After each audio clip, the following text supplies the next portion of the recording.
Il est 19h53 sur France Info, les principaux titres de cette journée. 2 semaines après les attentats de Paris et Saint-Denis, l'hommage national aux invalides pour les victimes. François Hollande promet que la France mettra tout en œuvre pour détruire l'État islamique.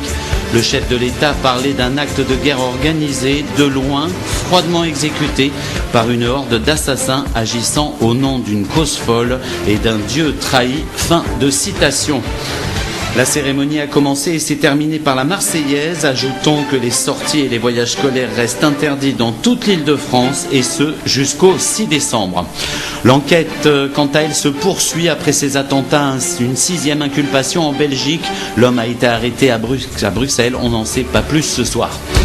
Et puis la mise au point de Laurent Fabius après ses déclarations ambiguës ce matin sur une possible alliance avec l'armée syrienne dans la lutte contre Daesh. Dans un communiqué, le chef de la diplomatie française précise ce soir qu'une coopération avec l'armée de Bachar al-Assad n'est envisageable que dans le cadre d'une transition politique crédible. Fin de citation.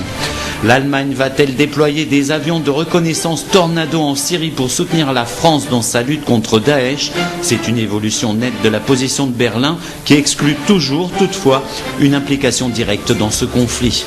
L'Australie a donné le coup d'envoi des marches en faveur du climat avant la grande conférence de Paris qui s'ouvre lundi. La COP21 donc s'ouvre dans 2 jours pour 2 semaines et sous haute sécurité avec plus de 150 chefs d'État présents dans la capitale. Du coup, la préfecture de police de Paris recommande de ne pas prendre sa voiture ni dimanche ni lundi à cause de ce rassemblement.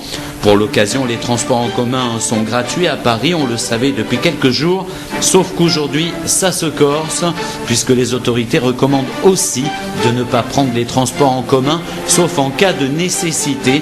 Alors les Franciliens vont-ils rester coincés chez eux pendant 48 heures? Réponse du préfet de police Michel Cadot dans le journal.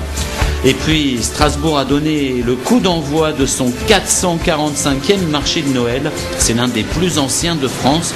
Filtrage des véhicules, mais l'événement est placé sous haute surveillance militaire et policière. Des zones de protection ont été mises en place durant les 4 semaines que va durer ce marché. 2 millions de visiteurs sont attendus à Strasbourg. France Info.